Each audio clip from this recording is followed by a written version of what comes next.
Conductor पे, जैसे कि मान लो एक वायर है, उस वायर के आसपास जो मैग्नेटिक फील्ड रहती है, ठीक है, उस वायर के आसपास जो मैग्नेटिक फील्ड है वो राइट हैंड थंब रूल से निकाली जा सकती है।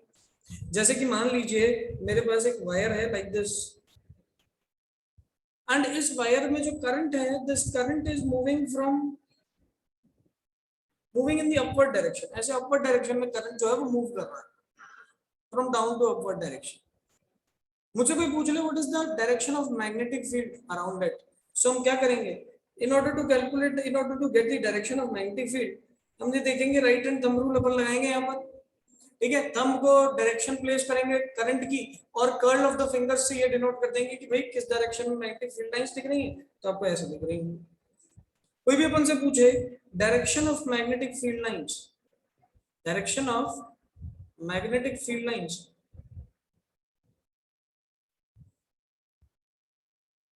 Due to a current carrying conductor, अगर एक करंट कैरिंग कंडक्टर के कारण मैग्नेटिक फील्ड लाइन की डायरेक्शन अगर अपन को देखनी है तो हम कैसे देखते हैं, by using the right hand thumb rule. कैसे देखते हैं, राइट हैंड थंब रूल से देखते हैं, सिंपल सीधी सी बात है, राइट हैंड थंब रूल से यहाँ पर अपन निकाला जा सकता है।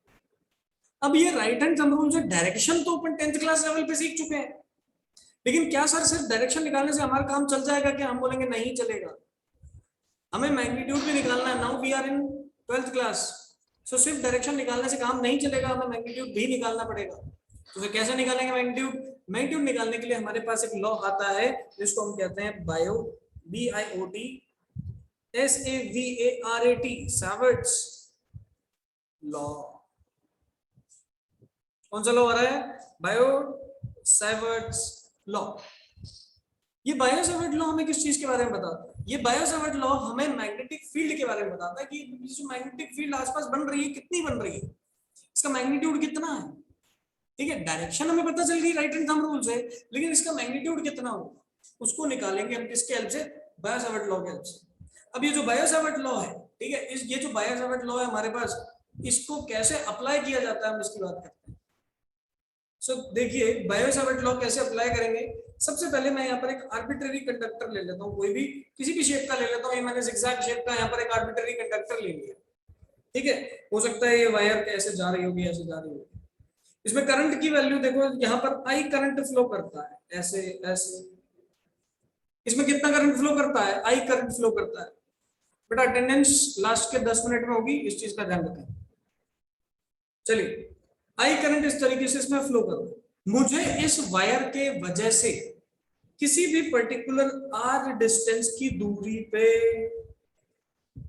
मुझे मैग्नेटिक फील्ड देखनी है कितनी है और कौन सी डायरेक्शन में। तो सबसे पहले मैं राइट हैंड थंब रूल लगाऊंगा, मैं अपने थंब को प्लेस करूंगा करंट की डायरेक्शन में, और जैसे ही मैं कर्ल ऑफ फिंगर्स देखता हूं तो मुझे इस पॉइंट पे मैग्नेटिक फील्ड दिखती है इनसाइड द प्लेन। तो ये जो एक्स से मैंने डिनोट किया, this is showing that the magnetic field is inside the plane at this particular point. इस पॉइंट पे मैग्नेटिक फील्ड जो है वो इनसाइड द प्लेन नजर आ रही है।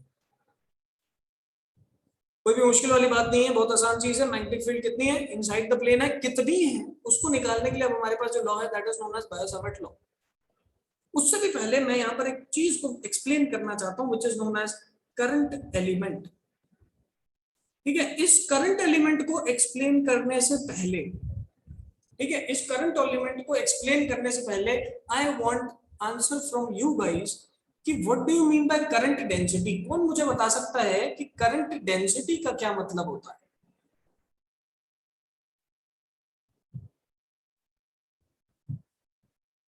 Anybody who can tell me that what is the meaning of current density? Yes, Divya Singh.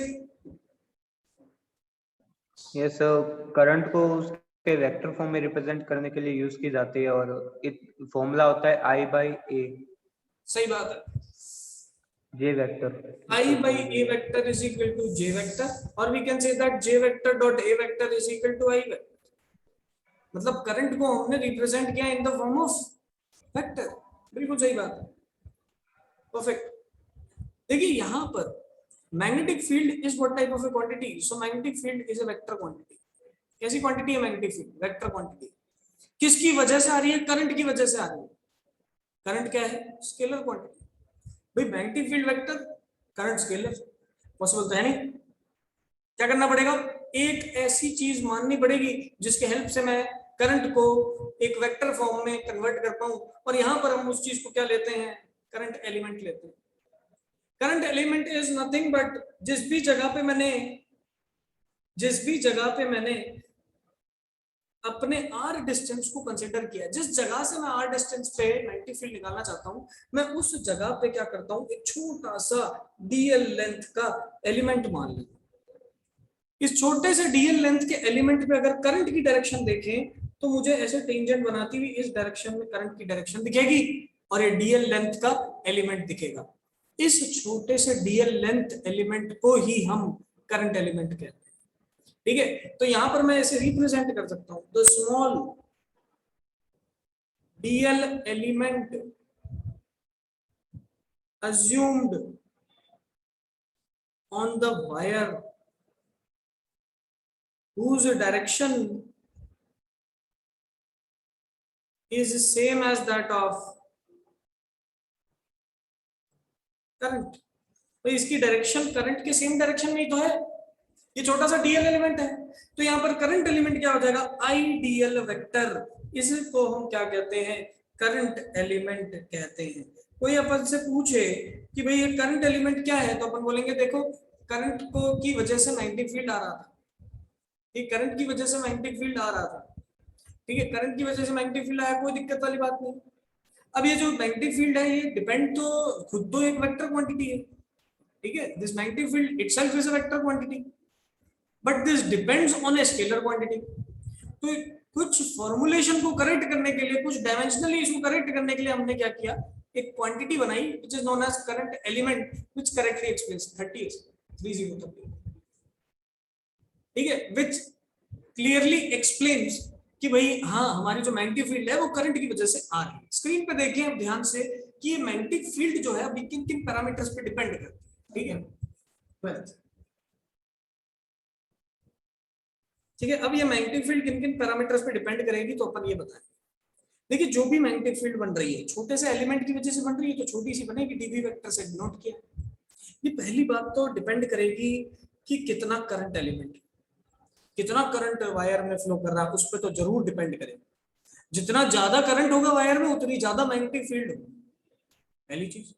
दूसरी चीज देखिए डायग्राम में चलो, ये करंट एलिमेंट और ये जो आर वेक्टर है इसके बीच में जो ये थीटा एंगल है, इसके बीच में जो ये थीटा एंगल है, ये थीटा एंगल आपको बताएगा, ये थीटा एंगल आपको बताएगा कि भाई कितना मैग्नेटिक फील्ड बनेगा।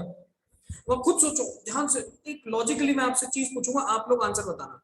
ये वायर है मेरे पास, ठीक है, ऐसे करंट जा रहा था इसमें, मैं इस वायर के एक्सियल पॉइंट पे चला जाता हूँ, ठीक सामने चला जाता हूँ और पी पॉइंट बनाता हूँ यहाँ पर, और मैं आपसे पूछता हूँ यहाँ बताओ मैग्नेटिक फील्ड कितनी होगी, तो आपका आंसर क्या होगा? कोई बता सकता है? इस जगह पे मैग्नेटिक फील्ड कितनी होगी? एनीवन? कॉमन सेंस से सोच के बताओ, फंडे तो लगाने ही नहीं, कॉमन सेंस की। यहाँ पर वायर है, उसी वायर की सीध में अगर देखोगे तो दिखेगी नहीं आपको मैग्नेटिक फील्ड, लेकिन इस वायर के परपेंडिकुलर रीजन में जाने लगोगे तो मैग्नेटिक फील्ड दिखेगी। इसकी वायर के जस्ट पास बहुत ज्यादा होगी, जैसे जैसे दूर जाओगे कम होती जाएगी।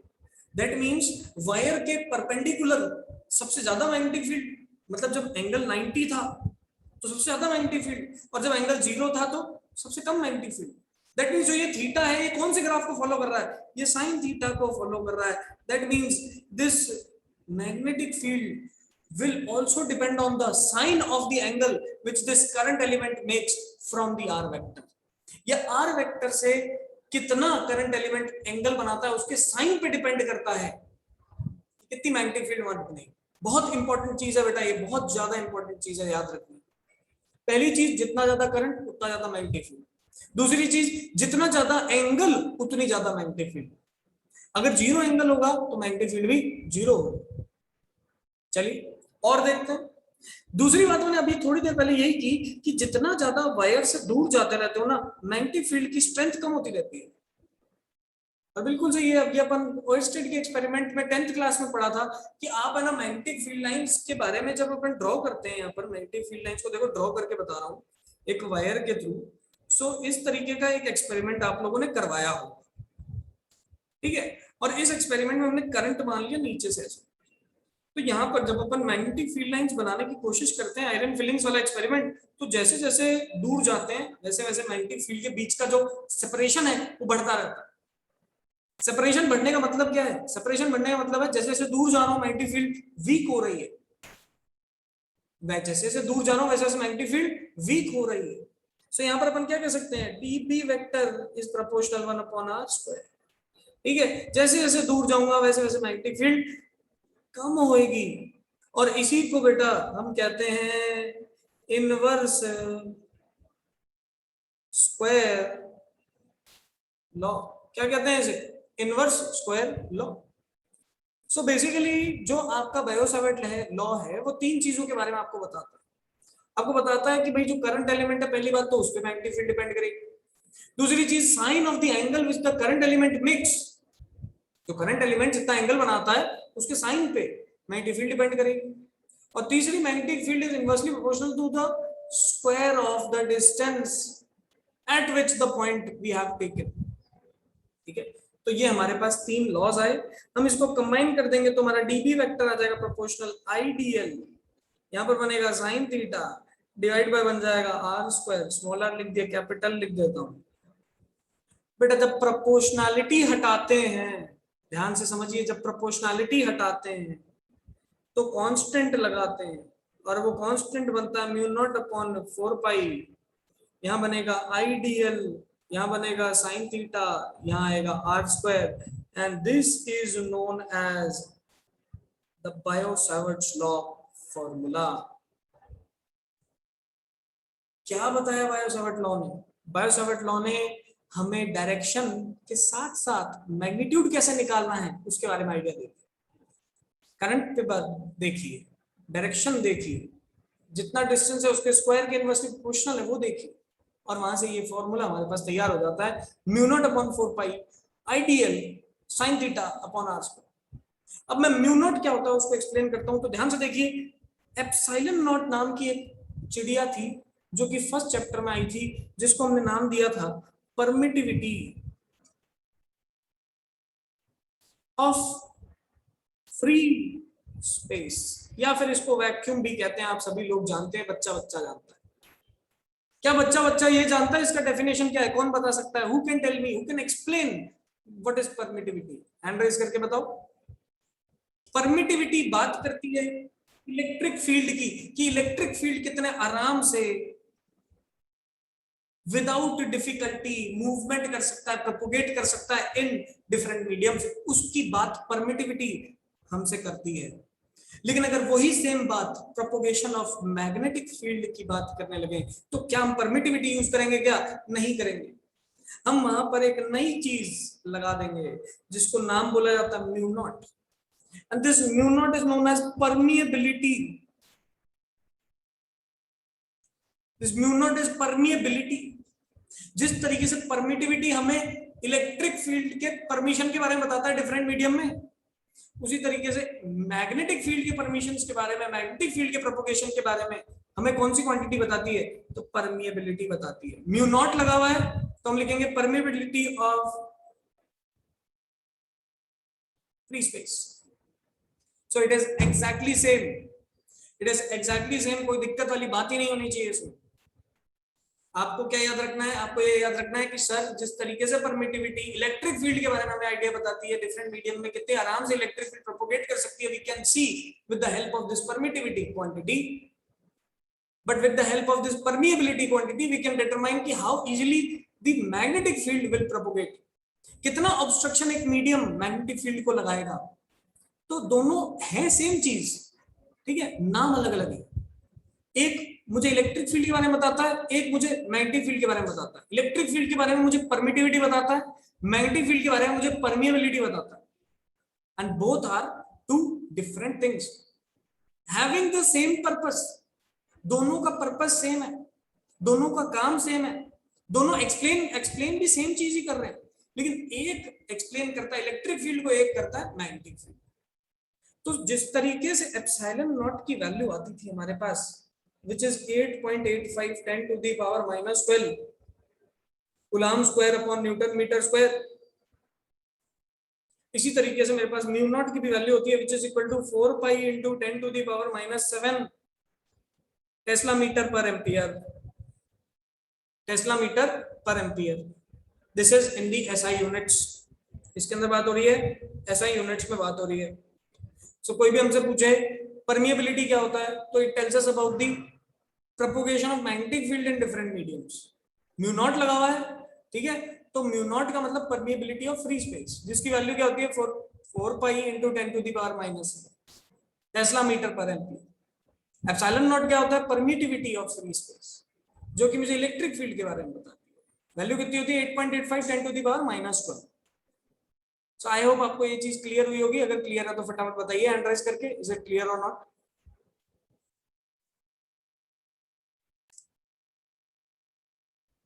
मैं एक चीज और बात करता हूँ, अब आज डेरिवेशन तो अपन करेंगे नहीं, डेरिवेशन कल की क्लास में करेंगे, आज तो मैं बायो-सावर्ट लॉ का पूरा डिस्कशन कर लूंगा। देखिए एक बहुत बड़ी सिमिलैरिटी है किस किस के बीच में, बायो-सावर्ट लॉ और कूलम्ब्स लॉ के बीच में बहुत बड़ी सिमिलैरिटी है। वो सिमिलैरिटी क्या है, तो वो सिमिलैरिटी है ये 1/r²। क्या है 1/r²? What is this 1/r²? This 1/r² is inverse square law. क्या दोनों इनवर्स स्क्वायर लॉ को फॉलो करते हैं? करते हैं, बिल्कुल करते हैं, 100% करते हैं। आज एग्जाम में पूछता है what is the similarity between Biot-Savart law and Coulomb's law, you will say that Coulomb's law follows the inverse square law. तो भाई बायो-सावर्ट लॉ ये भी इनवर्स स्क्वायर लॉ को फॉलो करता है, 1/r² के इनवर्सली प्रोपोर्शनल, r² के inversely proportional, ठीक है। तो मैं नेक्स्ट लाइन में यहाँ पर लिख देता हूँ, मेंशन कर सकते हैं हम इसे, दैट यहाँ पर अपन लिख देते हैं both Coulomb's law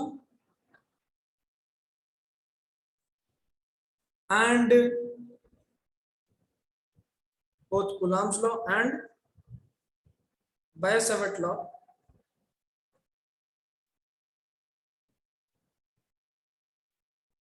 follow the inverse square law।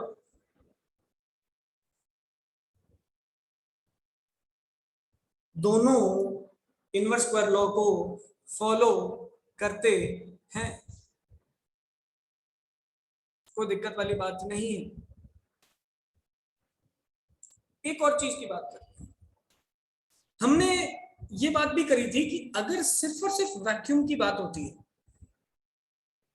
तो तुम इलेक्ट्रिक फील्ड के लिए एप्सिलॉन नॉट यूज करते हैं। अगर कोई भी मीडियम आ जाता है तो हम वहां पर एप्सिलॉन को यूज करते थे, and this epsilon is equal to epsilon not into epsilon r. What is this epsilon r? This is known as relative permittivity. This is known as relative permittivity. क्या ये चीज याद है सबको? याद आ रहा है ये चीज? समझ पा रहे हो? बताओ क्या ये परमिटिविटी वाला सिस्टम याद आ पा रहा है इलेक्ट्रोस्टैटिक्स का? चलिए याद आ रहा है, बहुत अच्छी बात है।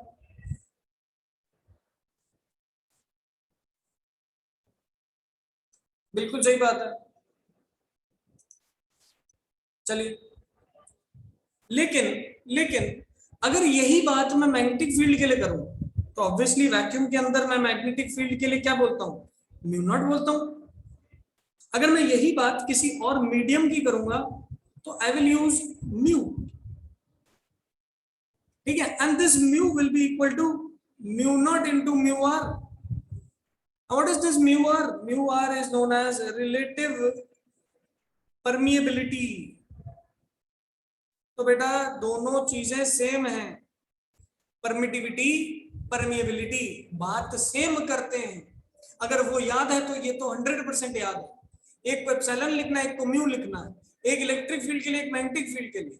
दोनों मीडियम में एप्सिलॉन और म्यू से डिनोट किए जाते हैं। एप्सिलॉन और म्यू की वैल्यूज यहाँ पर अपन ने डिनोट कर दी। एप्सिलॉन होगा epsilon not into epsilon R, mu होगा epsilon mu not into mu are. Mu R क्या है, रिलेटिव परमिएबिलिटी, और म्यू एप्सिलॉन आर क्या है, relative permittivity. So both are different things, both are two different things, इस चीज का ध्यान रखें, ठीक है। But the formulas are same, one is telling us about the electric field, the other one is telling us about the magnetic field। now where will we use this, ये law कहाँ use किया जाता है? तो बेटा मैं आपको एक चीज बता देता हूँ, 100% ये जो लॉ है आपके एग्जाम में 5 मार्क्स के अंदर आता है, 5 नंबर के अंदर सीबीएसई बोर्ड पूछता है इसे, ठीक है। तो बहुत ही ज्यादा इंपॉर्टेंट है ये चीज। दूसरी चीज मैं अभी आपको, आज की क्लास तो हम यही खत्म कर रहे हैं, लेकिन मैं एक चीज आपको बताना चाहता हूँ, विच इज द मार्क्स